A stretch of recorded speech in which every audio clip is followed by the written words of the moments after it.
अस्सलाम वालेकुम गाइस, कैसे हैं आप। उम्मीद करते हैं आप सब खैरियत से होंगे, खुश होंगे और हमारी दुआ है कि हमेशा खुश रहें, हंसते और मुस्कुराते रहें। मेरा नाम है रहमान अनवर मैं हूं मोहम्मद और मैं हूं अली और मैं हूं ज़फ़र इकबाल। और आज हम जिस वीडियो पे रिएक्ट करने जा रहे हैं इस वीडियो का टाइटल है can INDIA defeat Modi in 2024 elections. तो देखते हैं भाई वीडियो, क्योंकि काफ़ी इंटरेस्टिंग होगा इस बार। तो करते वीडियो स्टार्ट और देखते हैं। Indian national developmental inclusive alliance यानी इंडिया, ये ऑपोजिशन के महागठबंधन का नया नाम है। 2024 जनरल इलेक्शंस में अब एक साल से भी कम रह गया है और देश के कई ऑपोजिशन पार्टीज ने साथ मिलकर 2024 के इलेक्शंस की जंग छेड़ दी है। This is a very important meeting for the purpose to save the democracy and constitution. पूरे देश की जनता किस तरीके से त्राहिमाम कर रही है, इसलिए महागठबंधन का नींव को रखा गया है।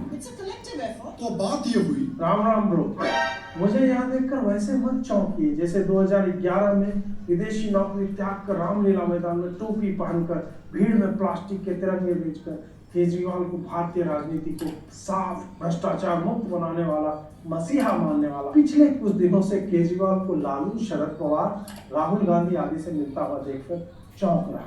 इतनी सारी पार्टियां हैं, इतना सारा मटेरियल है, तो अपोजिशन की तरह हम भी मिल बांट कर खाते हैं, आनंद हो जाएगा। यार बात तो सही है। तो आइए आज मैं और अजीत साथ में मिलकर पता करते हैं कि इंडिया वर्सेस भारत में क्या इंडिया सक्सेसफुल हो पाएगा। हेलो, श्याम शर्मा शो के इस एपिसोड में बहुत बहुत स्वागत है। मैं हूँ सेक्युलरिज्म का CEO श्याम शर्मा और आप सबको एक शक्ल प्रणाम। मार्केट में एक नया महागठबंधन आया है जिसका एक्रोनिम है इंडिया। सबसे पहले तो यार ये नाम ऑलरेडी इतना लंबा हो चुका है कि जिन लोगों ने ये नाम बनाया है वो खुद इसको बोलने में स्ट्रगल कर रहे हैं। Indian National Developmental Inclusive Alliance. Inclusion That is INDIA.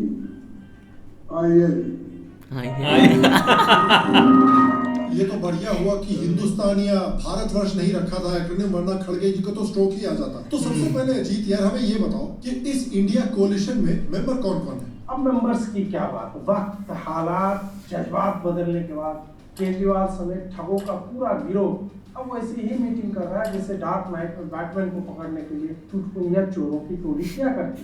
इसमें जलते रक्त रंजित बंगाल से ममता है, लुटे पिटे बिहार से नीतीश, तेजस्वी और लालू है, दंगों और आंदोलनों के बीच ठगी गई दिल्ली के केजरीवाल है, चरस और खालिस्तान के केंद्र पंजाब के भगवंत मान, जिहादग्रस्त केरल के विजय, अपनी पार्टी और हिंदुत्व के सिद्धांत को सोनिया के चरणों में डालकर गवा चुके उद्धव ठाकरे ने भारत में घोटालों को पारिवारिक परंपरा का हिस्सा बनाने वाली कांग्रेस के राहुल और सोनिया है। जिस तरह से घोटाले पे घोटाला होता जा रहा है, जिसकी बड़ी लंबी लिस्ट है यहाँ मेरे पास, निकालते हूँ क्योंकि इतनी लंबी है कि इतने सारे याद भी नहीं रह पाते।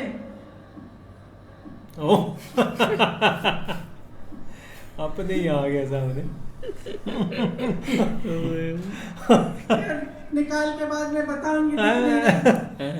ओके, सबने एक साथ बैठकर एक नारा दे दिया, यूनाइटेड वी स्टैंड, और गठबंधन का नाम पब्लिक डिस्प्ले ऑफ अफेक्शन यानी PDA से बदलकर इंडियन नेशनल स्कोडा लहसुन अलायंस कर दी, जिसका संक्षिप्त रूप होता है INDIA इंडिया। इसकी यूनिटी इतनी भयावह थी कि इस पत्रकार की रिपोर्टिंग के समय यूनाइटेड वी स्टैंड का शीघ्र पतन हो गया। लेकिन यार अजीत, भगवान कसम, इन लोगों का अलायंस, इन लोगों की दोस्ती मेरे को समझ में नहीं आती। ये भाई लोग 5 साल तक रोज एक दूसरे को गालियां ही देते रहते हैं। झाड़ू के सबसे बड़े नेता आतंकवादी के घर में आपको मिल सकते हैं।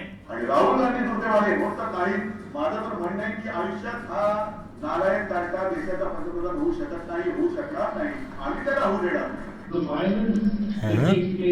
इधर तो पूरे गजन चाल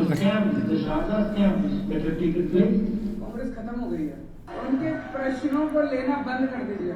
Mamata said that Rahul Gandhi is BJP's biggest asset. और फिर 5 साल खत्म होते होते डेमोक्रेसी को बचाने के लिए एकजुट भी हो जाते हैं।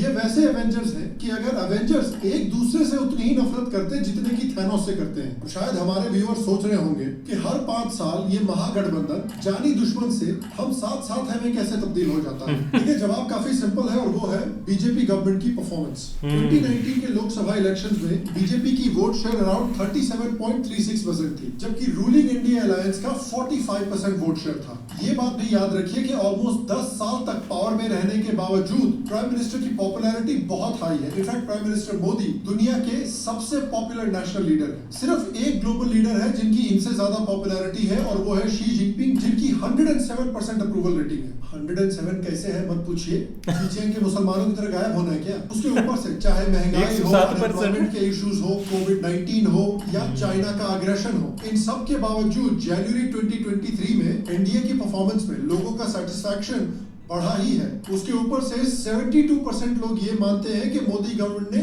अच्छी परफॉर्मेंस दी है अब तक। This shows as we started off vote of the nation that there is pro-incumbency.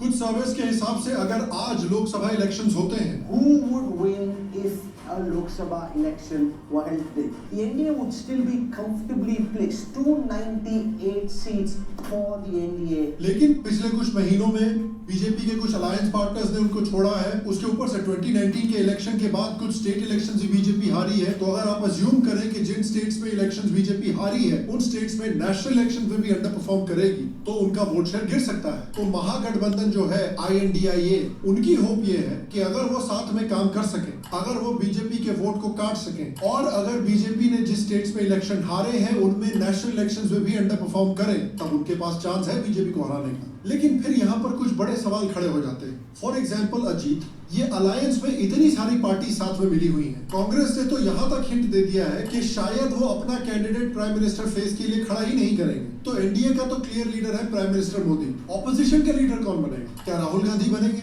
ममता बनेगी, केजरीवाल बनेंगे या नीतीश जी बनेंगे? पटना में तो नीतीश जी बहुत चौड़े हो रहे थे, मोदी जी की ईंट से ईंट बजाने की बात कर रहे थे। देखो संभव इन सबको खड़ा करने के पहले तेल लगाने की प्रक्रिया का आरंभ नीतीश बाबू ने किया। नीतीश के पास तेल ही तो बचा है, जो कभी वो भाजपा को लगाते हैं, कभी राजद को, तो मुख्यमंत्री बने रहते हैं। राजन फुलाकर पीएम के सपने दिखा दो और तेजस्वी का मामला फिट कर दो। सोनिया से भी कह दिया कि नीतीश बाबू को संयोजक बनाया जाए। तीनों खिलाड़ी इसमें धुलती हैं।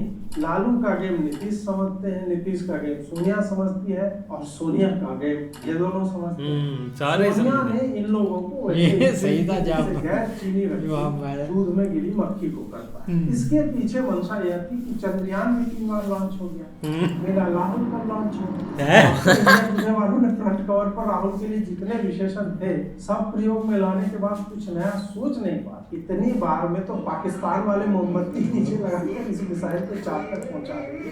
पर राहुल है कि 78 चुनाव हारने के उपरांत आगे बढ़ाकर जनता को चौंका देते हैं।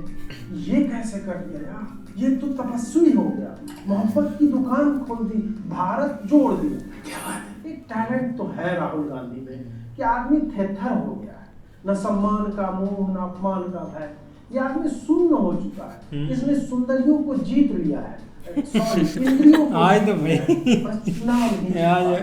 और रामायण वाली भाषा यार केजरीवाल जी इस महागठबंधन में क्या कर रहे हैं? इनको करप्शन से नफरत नहीं थी? मैंने कुछ लिस्ट बनाई थी, देश के बेईमानों की लिस्ट बनाई थी। कपिल सिब्बल, कमलनाथ, फारूक अब्दुल्ला, शरद पवार अगर वो लड़ेंगे तो। सोनिया गांधी को गिरफ्तार करो, 2 दिन उसका इंटेरोगेशन करो, देखो पता चल जाएगा किस किसने रिश्वत लिया और कि इतनी नफरत के बावजूद ये बार बार इन्हीं करप्ट पार्टी से गठबंधन बनाने की बातें करते रहते हैं। आज अगर कांग्रेस का गठबंधन हो जाए, बीजेपी 7 सीटें आ जाएगी। उनको बना के थक गए, मुझे नहीं समझ आता कि उनके मन में क्या है। और फिर इन्हीं करप्ट पार्टी से बेइज्जती भी करवाते हैं। गठबंधन की बात पूरी तरह खत्म हो गई, अभी भी गुंजाइश है। उन्होंने लगभग मना कर दिया। तो केजरीवाल जी भगवान परशुराम की तरह 21 बार को भ्रष्ट नेताओं से खाली करने को तैयार थे। तो अब क्या हो गया? मुझे तो सबसे अधिक हंसी और दया उन पर आती है जिन्होंने तब केजरीवाल में भी स्कोप देख लिया था और अपनी सैलरी का हिस्सा देने लगे, और आज उस मेढक की तरह हो गए हैं जिसे पानी में डालकर धीरे धीरे गर्म किया जा रहा है। वो गर्मी बर्दाश्त करने लगता है, लेकिन जब उबाल आता है तो ऊर्जा नहीं रहती बाहर कूदने। आज सामान्य आपदा इसी वहां में है। यार आज तक तो डिफेंड किया, विरोध करेंगे तो दूसरे लोग जीने नहीं देंगे। तो वो उन दिनों को याद नहीं करते जब केजरीवाल हाथ में 200 पन्नों की A4 शीट लिए हवा में लहरा कर कहता था, यह है कांग्रेस की भ्रष्टाचारों की लिस्ट, यह है शरद पवार के कारनामों की लिस्ट, इसमें लालू के घोटाले बंद हैं और सामने बैठी जनता कहती थी ये आदमी सहस्त्राब्दियों में एक ही बार अवतार लेता है। और बात है कि वो 200 पन्ने का बंडल केजरीवाल अमानतुल्लाह की फोटोकॉपी की दुकान से उठा लिया करता था, जिसे बाद में संजय सिंह जो है ब्लैक में 2 के 5 के हिसाब से बेच लिया करता। और यार अजीत, ऐसा भी तो नहीं है कि पहली बार इन्होंने इतना बड़ा महागठबंधन बनाया है। 2014 और 2019 में भी इसी तरह से इन्होंने महागठबंधन बनाया था, लेकिन दोनों बार महागठबंधन का वोटर्स ने वही हाल किया जो ऑडियंसेस ने आदिपुरुष का किया। तो देखने से तो ये लगता है कि इनको लगता है कि नाम बदल देंगे तो लोगों को लगेगा कि यार ये तो बिल्कुल नई पार्टी है, लेकिन देख के लगता है कि ये थोड़ा Xiaomi मोबाइल के ऊपर एप्पल का स्टिकर लगा देने से उसको एप्पल फोन बोल के बेचने की कोशिश कर रहे हैं। तो क्या इस बार नाम बदलने से किस्मत बदल सकती है? जहाँ तक नाम की बात है तो इनको लगता है कि राहुल गांधी के नेतृत्व में गठबंधन का नाम इंडिया कर देने से इनके पाप धुल जाए। इन्हें लगता है कि लोग यूपीए के जीरो लॉस थ्योरी और कोयला घोटाले से लेकर अगस्ता वेस्टलैंड आदि का नाम केवल इसलिए भूल जाएंगे क्योंकि अब ये इंडिया हो गए हैं और इंडिया पर घोटाले का आरोप कैसे कोई लगा पाएगा। मुझे यह आश्चर्य हो रहा है कि किसी बुद्धिमान नेता को यह विचार क्यों नहीं आया कि राहुल गांधी का नाम नरेंद्र मोदी कर दिया जाए। नाम पुराने पाप मिटा सकता है और इनका पूरा गैंग 2 दिन तक यह हल्ला करता रहा कि इंडिया पसंद नहीं, पाकिस्तान चले जाओ। तो क्या उसी तरह से भाजपा वाले कभी यह लिख पाएंगे कि इंडिया के नरेंद्र मोदी मुर्दाबाद, इंडिया गठबंधन तो घर बैठा रहेगा और उनकी कैंपेनिंग भाजपा वाले करते रहे। आप सोचिए, मोदी और भाजपा जैसे मास्टर स्ट्रोक वालों को राहुल गांधी का यह मास्टर स्ट्रोक लगेगा तो उनकी स्थिति क्या होगी।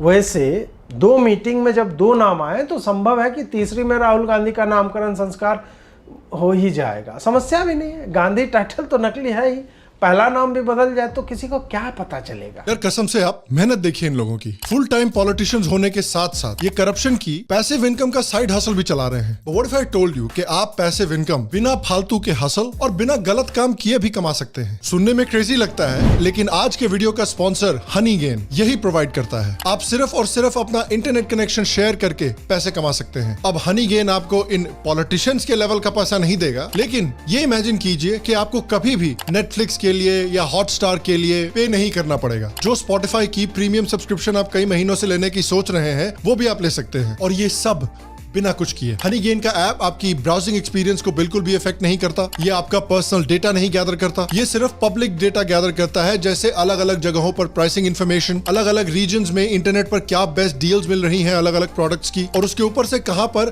फेक प्रोडक्ट्स बेचे जा रहे हैं उसको भी रिपोर्ट करता है। हनी गेन को मेजर एंटी वायरस प्रोग्राम जैसे कि अवास्ट, मैकेफी ट्रस्ट भी करते हैं। तो इंतजार कैसा यार, नेटफ्लिक्स के पेमेंट की चिंता भूल जाइए। आज ही नीचे दिए गए लिंक पर क्लिक करके हनी गेन के ऐप को डाउनलोड करें, साइन अप करें यूजिंग माय कोड शाम, अगेन इट्स शाम SHAM, और डाउनलोड करते ही इमीडिएटली $5 या ₹400 का गिफ्ट फ्री पाएं। और एक और सवाल है अजीत की, यार ये नाम INDIA ही क्यों चुना है? इस नाम में इंडियन, नेशनल, डेवलपमेंटल और इंक्लूसिव का क्या मतलब है? इंडियन इतना अधिक है कि पाकिस्तानी और चीनियों से सीधे संबंध इनके सार्वजनिक है। हर पाकिस्तानी आतंकी को बचाने के लिए इनके लोग उद्यत रहते हैं। चीन से तो इन्होंने न केवल MOU साइन किया है, बल्कि डोकलाम के समय राहुल गांधी चीनी राजनयिकों से मिल रहे थे।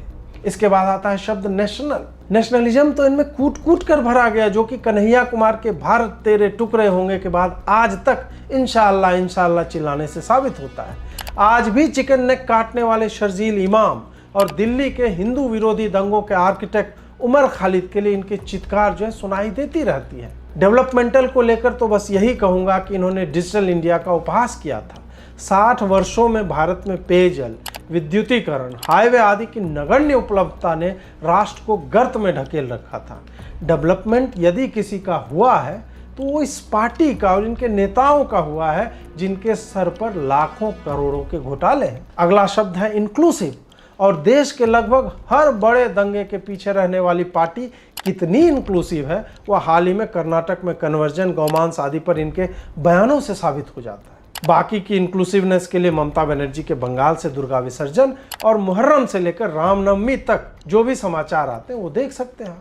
बाकी बच गया अलायंस, तो नवंबर आते आते इस कई बापों वाली संतति के असली बाप का नाम आने तक आपको समझ में आ जाएगा कि बचा क्या है। तो तुमको क्या लगता है कि इस नाम चेंज से इस नए महागठबंधन को कितना फायदा होने वाला है? ये सब करके इन्हें लगता है कि ये चुनाव जीत जाएंगे और भारत की जनता इनके सारे पाप भूलकर इंडिया नाम रखने के लिए इन्हें 10% एक्स्ट्रा वोट शेयर दे देगी। पहले तो जिन स्पेशल 26 को साथ जुटाया है उनके ही वोट ले लो। केजरीवाल इस शर्त पर पहुंचा कि कांग्रेस उसे मोदी के खिलाफ दिल्ली के सेवाओं वाले अध्यादेश को कानून बनने से रोकने में वोट देकर सहयोग करे। ममता ने कहा है कि कांग्रेस बंगाल में चुनाव ना लड़े। नीतीश और लालू अपनी उपेक्षा देखकर प्रेस कॉन्फ्रेंस तक भी नहीं रुके। पंजाब और दिल्ली की कांग्रेस अपने हाई कमान के केजरीवाल के साथ होने के निर्णय पर अभी भी विरोध जता रही है। ऐसे में बचता कौन है?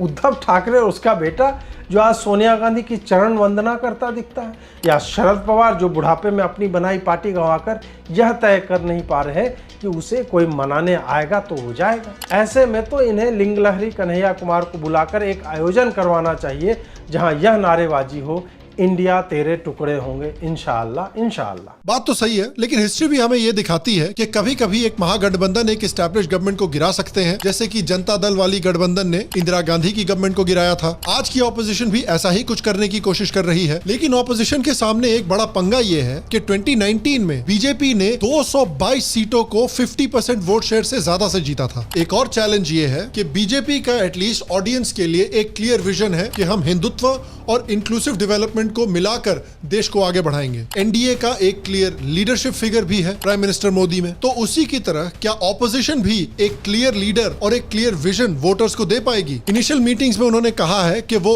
हेट्रेड से लड़ना चाहते हैं, माइनॉरिटीज के खिलाफ हिंसा को रोकना चाहते हैं, क्राइम्स अगेंस्ट वुमेन, दलित्स और आदिवासी को रोकना चाहते हैं, बैकवर्ड कम्युनिटीज की मदद करना चाहते हैं और कास्ट सेंसस इंप्लीमेंट करना चाहते हैं। यार इसमें पॉलिसी मेजर्स क्या है? ये तो वही बात हुई कि अगर आप किसी इंस्टाग्राम इन्फ्लुएंसर लड़की से पूछें कि आपकी लाइफ की फिलॉसफी क्या है तो वो बोलेगी लिव लाफ लव। क्या लगता है आपको कि ये बोल के आप बहुत इंटेलेक्चुअल लगती हैं? क्या सेंस बनता है इसका यार? फॉर एग्जांपल अलायंस का नाम इंडिया रख के वो बीजेपी के साथ लगता है नेशनलिज्म की लड़ाई करना चाहते हैं, जो एक तरह से बीजेपी की एक बड़ी स्ट्रेंथ है। लेकिन एक तरफ आप नेशनलिज्म में बीजेपी को हराना चाहते हैं और दूसरी तरफ आप आर्टिकल 370 को वापस लाना चाहते हैं।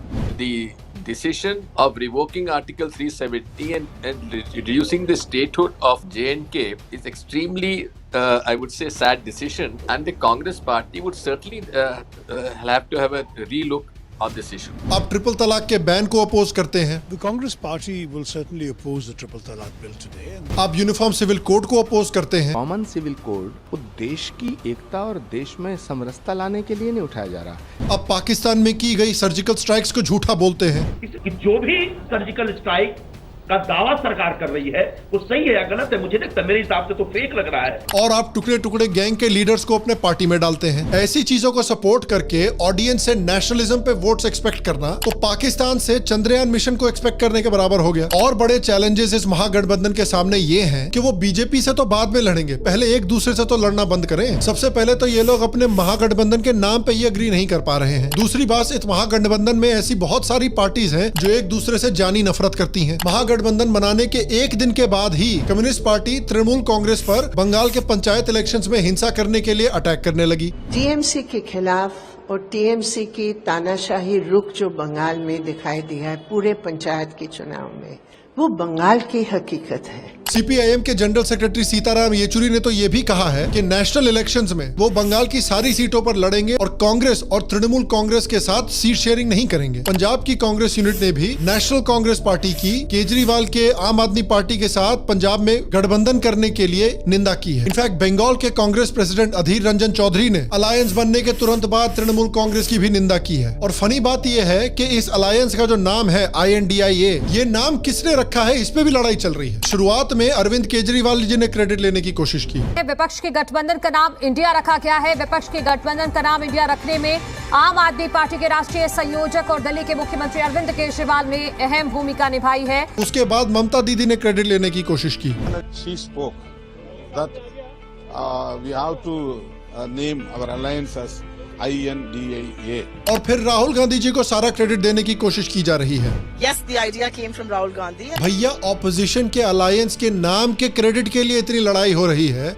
हम फर्स्ट। अगर इन्होंने गवर्नमेंट बना ली, पॉलिसी डिसीजंस पे तो 5 साल तक लड़ाई ही करते रहेंगे। और अगर यहाँ पर ही लड़ाई शुरू हो गई है तो मेन लड़ाई तो अभी बची है, और वो लड़ाई है सीट शेयरिंग की। वेस्ट बंगाल में कम्युनिस्ट पार्टी ने ऑलरेडी कह दिया है कि वो सीट शेयरिंग नहीं करना चाहते। सही बात है यार, 2 ही स्टेट में बचे हैं गिन के, उसमें से बंगाल में भी साफ हो जाएंगे तो महागठबंधन में इनके पास बचेगा क्या? तंबूरा। केरला में भी कांग्रेस और लेफ्ट पार्टीज डायरेक्ट कॉम्पिटिटर्स हैं, वहाँ पे सीट शेयरिंग कैसे करेंगे? कौन छोड़ेगा सीटें? पंजाब में भी कांग्रेस और आम आदमी पार्टी डायरेक्ट कॉम्पिटिटर है, वहाँ पर कौन छोड़ेगा सीटें? क्या यूपी में कांग्रेस समाजवादी पार्टी के लिए सीटें छोड़ने को तैयार है? क्या बिहार में कांग्रेस आरजेडी और जेडीयू के लिए सीटें छोड़ने को तैयार है? क्या कांग्रेस इस बात से संतुष्ट रहेगी कि अगर उन्होंने मेजॉरिटी स्टेट्स में सीटें गिव अप कर दी तो वो राहुल गांधी जी को 65वीं बार लॉन्च नहीं कर पाएंगे? ये भी याद रखिए कि 2021 में तृणमूल कांग्रेस ने मेघालय में एंट्री मारी थी और कांग्रेस के सारे एमएलए को पोच कर लिया था। वहां पर सीट शेयरिंग कैसे होगी? तो अगर ये सीट शेयरिंग डिसाइड नहीं कर पाए तो ये गठबंधन तो जैकी भागनानी के करियर की तरह ही शुरू होने से पहले ही खत्म हो जाएगा। और अगर ये डिसाइड हो गया तो फिर अगली लड़ाई फिर ये आती है कि भाई प्राइम मिनिस्टर का चेहरा कौन बनेगा? आपको क्या लगता है कौन बनेगा प्राइम मिनिस्टर का चेहरा? नीचे कमेंट सेक्शन में मुझे जरूर बताएं। तो देखिए, फाइनली इंडिया को एक स्ट्रॉन्ग ऑपोजिशन की जरूरत है। इससे जनरल डेमोक्रेसी की हेल्थ इंप्रूव होती है। बीजेपी को भी लगेगा कि भाई हमारे पास एक कड़ाके की टक्कर मौजूद है सामने, तो इसलिए हमको भी अपने वोटर्स को खुश रखने के लिए मेहनत करनी चाहिए और बड़े बड़े पॉलिसी प्रोमिसेस को पास करना चाहिए। लेकिन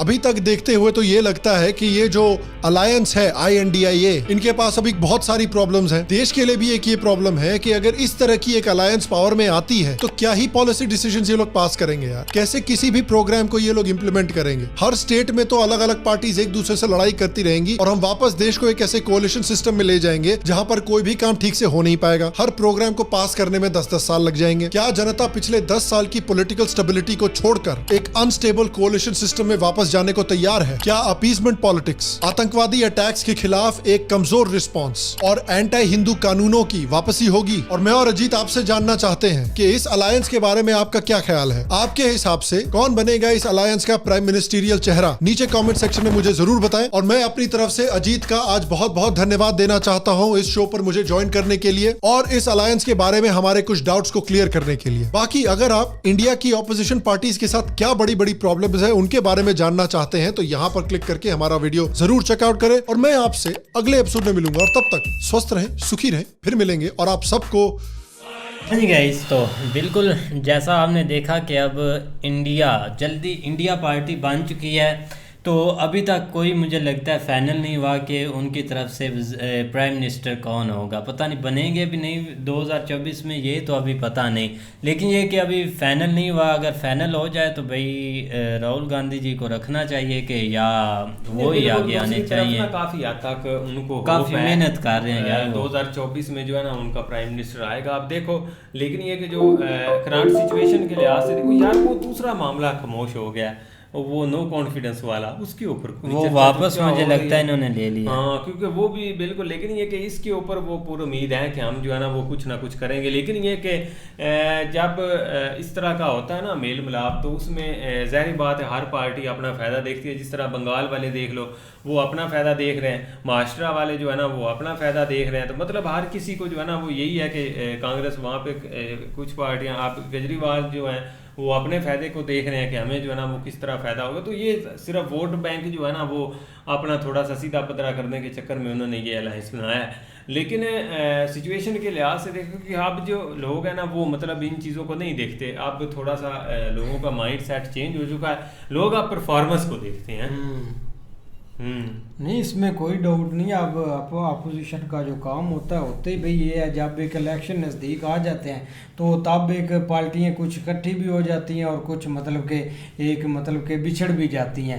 लेकिन अब भाई एक बीजेपी को टक्कर देने के लिए एक सब पार्टियां इकट्ठी हुई हैं, लेकिन इनका एक जहाँ तक मेरा ख्याल है कि इकट्ठे रहेंगे नहीं है। हर चीज़ मतलब कि एक फूट जाएगी एक जब भी इलेक्शन नज़दीक आएंगे ना। लेकिन अपोजिशन का होता है काम पे एक मतलब के कंपेन करना, एक इलेक्शन के मतलब कि जब भी इलेक्शन नज़दीक आता है हर चीज़ की वो कंपेन करते हैं, लेकिन आगे भाई एक वोट तो आवाम ने ही देना है, लोगों ने एक मतलब के लीडर लोग भी देख रहे हैं कि तो भाई एक क्या लीडर पर चीज़ें डिपेंड हर चीज़ होगी।